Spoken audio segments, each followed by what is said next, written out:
take off the excess fat here because we like a lean diet. Seams that you can follow. Oh yeah? That's what you look for.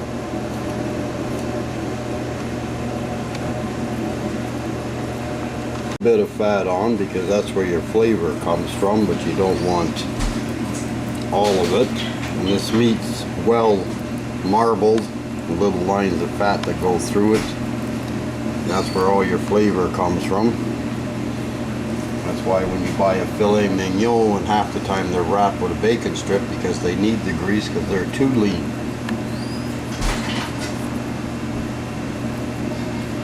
Really? I think this is a pretty good piece of meat, not too much excess fat on it. So that way you're getting your money's worth. You have too much fat and that just increases the price.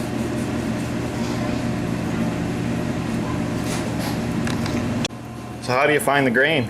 Well, the grain in this here, because it's a muscle and the inside round, the grain will go in different directions. So normally I'll cut it in 4, and then once it's cut I can determine which way each piece of the grain goes. And you cut against the grain and that'll give you a nice tender piece of meat. You cut with the grain and it'll be tough and stringy.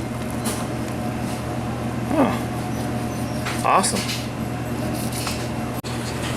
So we actually cut it into 6.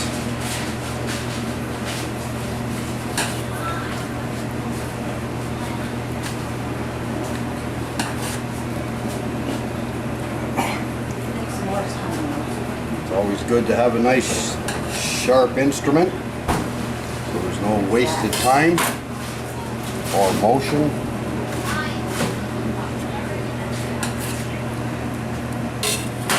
Just cut this piece in half.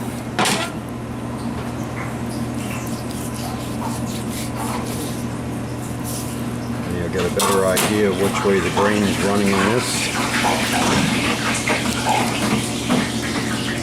So this side here would be with the grain. This side is against the grain. So this, you want to cut against the grain. This little bit here is with, but there's not much you can do about that. But all right, you got the more tender, bigger piece here, and then this is where your tougher would be. Awesome. So then, and this is with the grain, so this is the piece that'll be the most tender. As you can see from looking at it here, against the grain, this goes with the grain. So if you were to cut this piece with the grain, then it would be tough and stringy. But you cut against it, so that's making the little pieces short, which makes it more tender. Good to know, good to know. And of course, if you wanted to cut that off, then you can just follow the seam, and then you could say use this piece for whatever and chop that up into stewing meat if you wanted. Or you can just leave it like that. Well, this is the best piece here. This is the center of the entire roast. The entire, actually, it's called a clod of meat. The actual term. Just cutting it like butter, eh? Yeah, see, this goes against the grain, or with the grain. This is against the grain. This is the only little piece here, so you would slice these this way as opposed to that way. As you can see how the grain runs here. Oh yeah. So you want to cut against it, and that's what makes it more tender.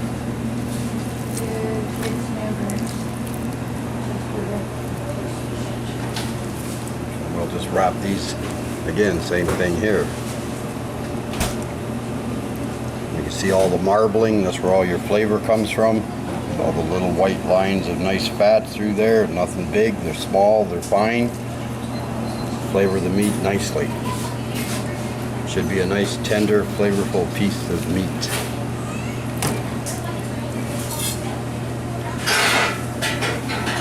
Look at that, just cutting it like butter, eh? Used for sandwich steaks and chipotle steak wraps. And this one here I'll cut into inside round steaks. A couple for yourself, take some for your mother.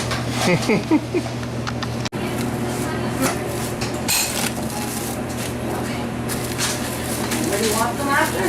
Well, they're gonna Not very near the zipper. And double wrap it in saran wrap and tin foil will avoid freezer burn. Oh yeah, that's a great piece of steak. want a couple like that. Oh, for sure. How many ounces you figure that?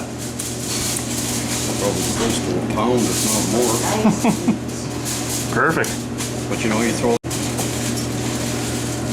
They're awesome.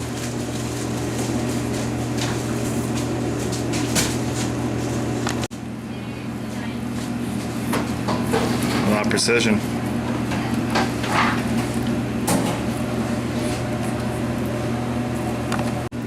It's gonna be a little more difficult. This one's the fall over.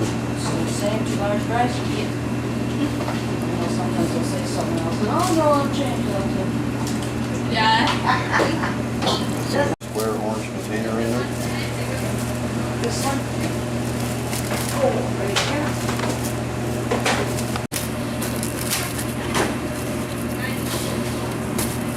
Good for a meal. Again, was it? Thanks for watching. Cheers.